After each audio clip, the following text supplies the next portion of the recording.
Iran, Israel અને America વચ્ચે ચાલી રહેલા યુદ્ધની અસર હવે ભારત સહિત અનેક દેશોમાં જોવા મળી રહી છે. ખાસ કરીને ગુજરાતની વાત કરીએ તો કોમર્શિયલ ગેસનો પુરવઠાની અછત થતાં હવે રેસ્ટોરન્ટ અને કેટર્સ જેવા ધંધા સાથે સંકળાયેલા સંચાલકોને પોતાના ધંધો ચલાવવા માટે ભારે મુશ્કેલીનો સામનો કરવો પડી રહ્યો છે. તેઓ કહી રહ્યા છે કે આગામી સમયમાં લગ્નની સિઝન આવી રહી છે, પરંતુ કોમર્શિયલ ગેસ ન હોવાને કારણે જમવાનું કેવી રીતે તૈયાર કરવું તે એક મોટો પ્રશ્ન છે અને જેને લઈને તેઓ કોન્ટ્રાક્ટ લેતા પણ ખચકાઈ રહ્યા છે. છેલ્લા ઘણા દિવસોથી અમેરિકા, ઇઝરાયલ અને ઈરાન વચ્ચે યુદ્ધ ચાલી રહ્યું છે, જેને કારણે વૈશ્વિક સ્તરે તેની અસર જોવા મળી રહી છે. ગુજરાતમાં પણ કોમર્શિયલ ગેસ સિલિન્ડરની અછત સર્જાતા રેસ્ટોરન્ટ અને કેટરિંગ વ્યવસાય પર સીધી અસર પડી રહી છે. વડોદરાના કેટર્સ સંચાલકોનું કહેવું છે કે આવનારા સમયમાં લગ્નની સિઝન શરૂ થવાની છે અને કેટલીક કંપનીઓ સાથેના કોન્ટ્રાક્ટ પણ ચાલી રહ્યા છે, પરંતુ ગેસ સિલિન્ડરની અછતને કારણે જમવાનું તૈયાર કરવું મુશ્કેલ બન્યું છે, જેના કારણે નવા ઓર્ડર પણ લેવા મુશ્કેલી બની રહ્યા છે. કેટર્સનું કહેવું છે કે તેમની સાથે અનેક કામદારો અને પરિવારો જોડાયેલા છે. જો આવી સ્થિતિ રહી તો ઘણા લોકોની રોજીરોટી પણ છીનવાઈ જાય તેવી સ્થિતિ બનશે. સાથે જ બજારમાં કોમર્શિયલ સિલિન્ડરની કાળાબજારી થવાની પણ ફરિયાદો ઉઠી રહી છે. કેટર્સ સંચાલકો સરકાર પાસે માંગ કરી રહ્યા છે કે ગેસ પુરવઠા અંગે ઝડપથી યોગ્ય નિર્ણય લેવામાં આવે, નહીં તો ધંધો બંધ કરવાની નોબત આવશે અથવા તો પહેલાંના જમાનાની જેમ હવે ચૂલા પર જમવાનું બનાવવાની ફરજ પડી શકે છે. હવે જોવાનું રહ્યું કે આ મુદ્દે સરકાર શું નિર્ણય લે છે. સૌથી પહેલાં તો આપણા માધ્યમથી જે વિશ્વમાં ચાલી રહ્યું છે, કશે ને કશે આપણો ભારત દેશ ભોગવી રહ્યો છે એ વસ્તુ. અને સૌથી પહેલાં તો આ જે ગેસનું જે તકલીફ થઈ રહી છે, મધ્યમ વર્ગથી લઈને બધા જ ને અમારું તો આ બિઝનેસ છે. તો મારા પિતાજી જે છે શ્રી નીતિનભાઈ પટેલ, એમને છેલ્લા 32 વર્ષથી આ બિઝનેસમાં છે અને અત્યાર સુધી આવું કોઈ દિવસ નથી થયું. પણ હા, તકલીફ તો પડશે જ, પણ આપણે ભારતીય છે, આપણે સરકારની સાથે છે, તો જે કંઈક બી પ્રોબ્લેમ્સને ફેસ કરી રહ્યા છે એ એમનો સાથ સહકારથી થોડું પેશન્સ રાખીને અમે કશે ને કશે ઓપ્શન્સને એવી રીતે શોધી રહ્યા છે કે આપણે કેવી રીતે, બિકોઝ આગળના 6 મહિના અગાઉ જ અમારું બધું જ બુકડ હોય. બધી જ જે બી ડેટ્સ છે, મેરેજની ડેટ્સ છે. અમે BCAના વેન્ડર બી છે, બરોડા ક્રિકેટ એસોસિએશનના. તો આગળ જે બી કોન્ટ્રાક્ચ્યુઅલ બેઝ પર જે બી કંપની સાથે જોડાયેલા હોય એમને તો આપણે કંઈ બી કરીને આપણી સર્વિસીસ આપવી જ પડે.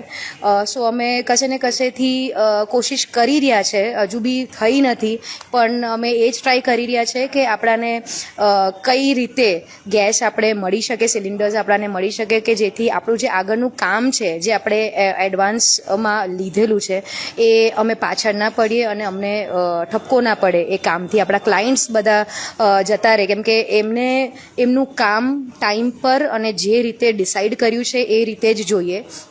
ક્લાયન્ટ એવી રીતે જ જે બી પૈસા આપતા હોય છે. નહીં તો હવે કેવું થાય કે અમારે બિકોઝ અત્યારે જે બી કદાચ આપણને સાંભળવામાં આવ્યું છે કે બ્લેકમાં થોડો સિલિન્ડર્સ વેચાવાના સ્ટાર્ટ થયા છે, તો અમને એ જ અભાવ અમારા જે રેટ અમે પર પર્સન આપીએ છીએ આગળ કસ્ટમરને, તો એ પહેલેથી અમે રેટ આપી દીધો છે. તો અમારે કેવું છે કે એ રેટમાં અમારે ફેરફાર કરવી પડે.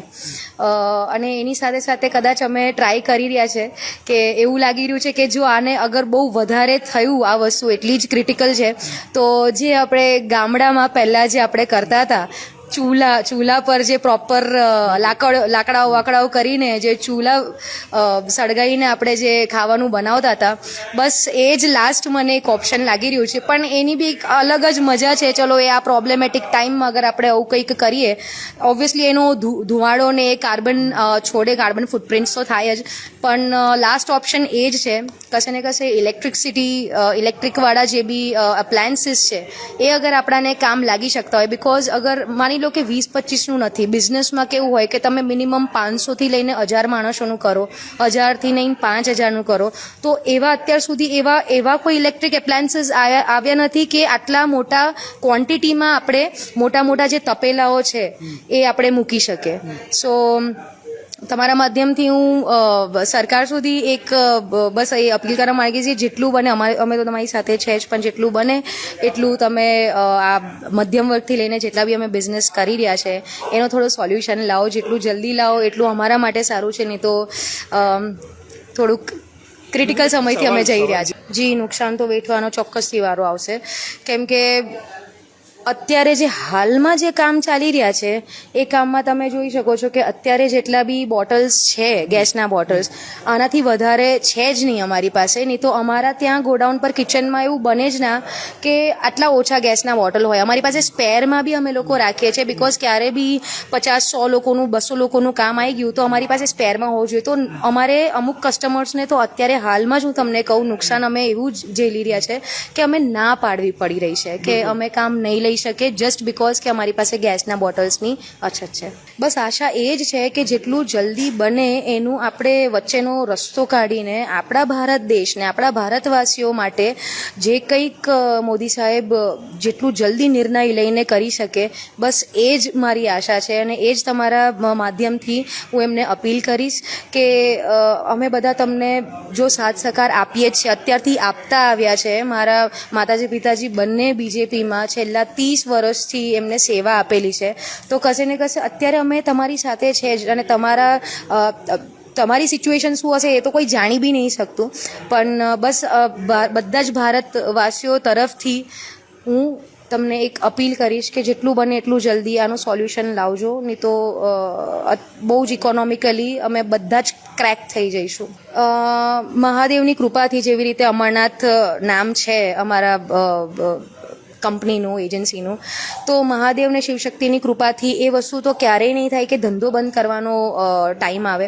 કેમ કે આપણે કશે ને કશે ઓપ્શન, આપણે કહીએ ને કે જ્યારે બધા જ રસ્તાઓ બંધ થઈ જાય, બધા જ સરકારથી લઈને બધા જ, તો એક રસ્તો તો ખુલ્લો જ હોય, જે છે ઈશ્વર. તો શિવશક્તિએ આપણાને નેચરલી જેટલી બધી વસ્તુઓ આપી છે, કૃત્રિમ નહીં તો પછી નેચરલી વસ્તુ બી આપી છે, જેવી રીતે તમને જે ચૂલાઓનું કીધું એ તો આપણે 100% કરી જ શકીએ છીએ. અને એનાથી બસ બધાનો સાથ સહકારથી આપણે આગળ ધંધો તો, બિકોઝ આમાં કેવું છે કે ખાલી એક જણનું ઘર નથી ચાલતું. આ ધંધાથી કમસે કમ 50થી 100 લોકોનું ઘર ચાલે છે. એટલે હું એ જ કહેવા માંગીશ કે બસ ભગવાનને પ્રાર્થના કરો અને ભગવાન પર વિશ્વાસ જરૂર રાખજો, કેમ કે એ આપણાને જે એમના, આપણે કહેવાય ને કે જે એમના શરણમાં આવે ને, તો એ ભગવાન કોઈને એ આંખ બંધ નથી કરતા, આંખ ખુલ્લી જ રાખે છે અને એમને રસ્તો બતાવી જ દે છે. અને એનાથી એ આખા દેશમાં ભલે કેટલી બી પ્રોબ્લેમ્સ ચાલતી હોય, પણ તમને એવું લાગતું હશે કે યાર અહીંયા તો એવું કશું છે જ નહીં. બસ માંગ તો અમે લોકોએ જે પ્રમાણે અમારા કાઉન્ટિંગ્સ હોય છે, ક્વોન્ટિટી અમને જેટલી બોટલ્સ જોઈએ 15 દિવસે કે મહિનામાં, એ અડધેથી બી અડધી થઈ ગઈ છે. એટલે ઓબ્વિયસલી એ લોકો બી એમના બી હાથ બંધાયેલા હોય, એ લોકો કશે ને કશે જોબ કરતા હોય, જે બી એજન્સી છે ગેસની, ભલે એમને ખબર છે કે આટલા વર્ષોથી અમે એમને ધંધો આપીએ જ છે, પણ એ બી અગર બંધાયેલા હોય તો એમના હાથમાં બી કશું છે નહીં. જ્યાં સુધી ઉપર સરકારનો નિર્ણય ના આવે ત્યાં સુધી એ બી કંઈ ના કરી શકે. એટલે આપણે વેઇટ એન્ડ વોચ કરવું પડશે. અને આ વખતે પેશન્સ સૌથી ચરમસીમા પર હશે કે તમે કેટલું પેશન્સ રાખીને ઠંડા દિમાગથી કેટલું કઈ રીતે સારું કરી શકો છો. બસ આ એ જ ટાઈમ છે જે આપણે ભોગવી રહ્યા છે. હા, જોવા તો મળશે જ, ડર છે, પણ કશે ને કશે આત્મવિશ્વાસ બી છે કે જે બી કસ્ટમર્સ આપણા ભગવાન હોય, એટલે જે બી કસ્ટમર્સને અમે લોકોએ જે બી વાયદો આપ્યો છે, જે કમિટમેન્ટ્સ આપ્યા છે, એ આત્મવિશ્વાસ બી અમારા પર છે કે અમે એમનો જે બી કાર્યક્રમ છે, જે બી ઇવેન્ટ છે, જે બી લીધું છે, એમને જે બી ઈચ્છ્યું હતું એવી રીતે જ અમે કરીશું. અમારી પોટેન્શિયલ એટલી શિવશક્તિએ આપી છે, બસ એ બહુ ઘણું સારું છે કે અંદરથી આત્માને એવું થાય છે કે કંઈ નહીં બેટા, થઈ જશે, નીકળી જઈશું તમે ત્યાંથી, એ પોસિબલ છે. મને આગળ આ વસ્તુ તો છે જ, અત્યારે હાલની સિચ્યુએશન જે છે, આગળ ફ્યુચરમાં અમને એવું છે કે કેમ કે આપણા જે યુવાનો છે, નવા જે આપણે 17-18 વર્ષના, ને હવે તો બાળકો બી અત્યારે ઘણા ઇનોવેશન કરી રહ્યા છે. તો હું આપણા ચેનલથી બધા જ બાળકોને ને એ લોકોને હું આગ્રહ કરીશ કે એમનું જે ઇનોવેશન છે કે આના ઓપ્શન્સમાં શું થઈ શકે, કેમ કે માણસ જે હ્યુમન છે એ શું નથી કરી શકતો. શકતો. આટલા વર્ષોમાં કેટલા બધા આવિષ્કાર કર્યા છે. તો મને એ બી વિશ્વાસ છે કે આના ઓપ્શન્સમાં એવા ઘણા બધા આપણા ભારતવાસીઓ જ આવશે જે લોકોએ આની એક્સપિરિયન્સ કે પછી નોલેજ લીધું છે અને કશે ને કશે એ આવિષ્કાર એવું કરશે કે અગર ક્રૂડ ઓઇલ બંધ થઈ ગયું, કદાચ આપણને ખબર નથી કે આગળ શું ફ્યુચર છે, બટ અગર થઈ ગયું તો મને લાગે છે કે કશે ને કશે કોઈના દિમાગમાં આ વસ્તુ ચાલુ થઈ ગઈ હશે કે ભાઈ આગળ ઇનોવેશન એ પ્રમાણે કે એના ઓપ્શનમાં શું. કેમ કે ઘણા ટાઈમ પહેલાં, ઘણા વર્ષો પહેલાં એક એમનું નામ તો હું ભૂલી ગઈ છું, પણ એક એવા બી વ્યક્તિ હતા જેમને પાણીથી ચાલે એવા આખું એ બનાવ્યું, એમને ઇનોવેશન કર્યું હતું કે તમારા ગાડીમાં તમે પાણી બી નાખી શકો છો અને એ ગાડી ચાલી શકે છે. સો કદાચ એ બની શકે કે લોકો રિસર્ચને એવી રીતે કરે તો દેટ ઇઝ પોસિબલ.